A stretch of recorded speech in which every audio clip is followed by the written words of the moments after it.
آج مسجد نبوی شریف میں مکہ مدینے میں 12ویں شریف ہے. کئی لوگ وہاں جمع ہو کر صبح بہارا مناتے ہیں اور مرحبا کی دھومیں مچاتے ہیں. تو آپ اس بارے میں کیا ارشاد فرماتے ہیں؟ الحمدللہ آج واقعی مکہ مدینے میں تو 12ویں شب ہے اور بڑا نور برس رہا ہوگا عاشقان رسول کے دلوں پر. الحمدللہ. اور صبح بہارا کی جگہ جگہ مولود بھی ہو رہے ہوتے ہیں. الحمدللہ. تو جگہ جگہ مطلب یہ اہل عرب جو ہیں، اہل مدینہ، یہ بھی اپنے اپنے گھروں میں اپنے حساب سے وہ مولود کرتے ہیں، نعت خوانیاں کرتے ہیں. اب صبح بہارا کے وقت مسجد نبوی شریف میں بھی بڑی مرحبا کی دھومیں مچاتے ہیں. مچانے والے وہ شاید ثواب سمجھ کر کرتے ہوں گے ایسا، لیکن مجھے اس میں تھوڑا کلام ہے. دنیا کے مختلف ممالک سے وہاں زائرین جمع ہوتے ہیں.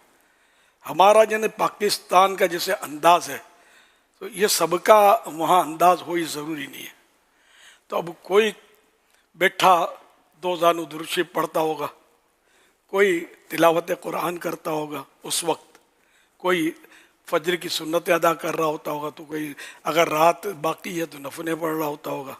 یہ ماحول ہوگا. مسجد نبی شریف کا ماحول میں نے دیکھا ہے نا. اب یہ کہ جب سینکڑوں ہزاروں لوگ منتشر وہاں اپنی اپنی انفرادی عبادت میں مشغول ہوں اور 150 جمع ہو جائیں اور آقا کی آمد مرحبا، مولا کی آمد مرحبا، یہ رکعت بھول گیا، یہ رکوع بھول گیا، میں کیا پڑھ رہا تھا، یہ کیا ہو گیا. یہ مطلب انداز مجھے مطلب سمجھ میں نہیں آتا.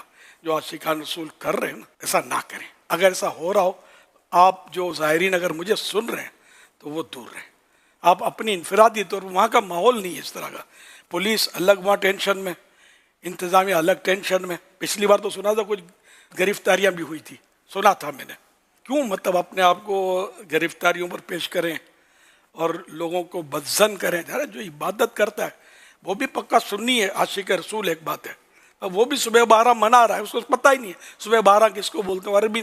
عربی نسل ہے، کہاں کوئی انڈونیشیا کا ہے، کوئی ملائیشیا کا، کوئی مصری ہے، کوئی عربی ہے، کوئی عجمی ہے. طرح طرح کے بولی بولنے والے وہاں یکجا ہوتے ہیں. جاتے اسی لیے ان دنوں خاص کر کے کہ 12ویں شریف آقا کے قدموں میں منانی ہے.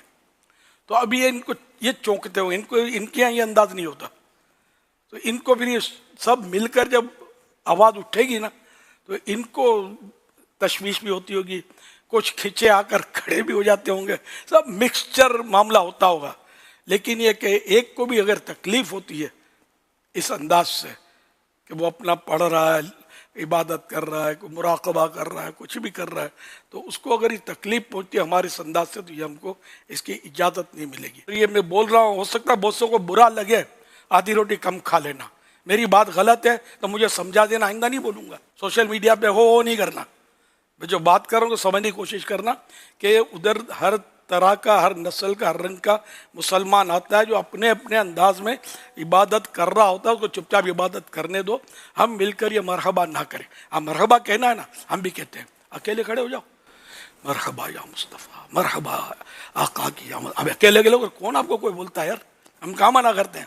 تو یہ مل جل کر بلند آواز سے بولنا، کیا یہی صبح بہارا ہے؟ اسلامی بہنوں کیا بنے گا؟ یہ تو اپنے گھروں میں ہی ہوتی ہے صبح بہارا میں. اچھا اب یہ کہ ہم لوگ نعرے، یہاں فیضان مدینے میں ہوتا ہے، ایک ماحول بنا ہوا ہے، نعرے لگتے ہیں صبح بہارا کے وقت، تو یہاں کسی کو تکلیف نہیں ہوتی نا. اندر ہی اندر سب مسجد میں ہو رہا ہے اور ایک ماحول بنا ہوا ہے اور سارے اسی کام کے لیے جمع ہو رہے ہوتے ہیں. تو اس کی ریس نہ کی جائے. مسجد نبوی میں سارے اس کام کے لیے جمع نہیں ہوئے ہوتے ہیں نعرے لگانے کے.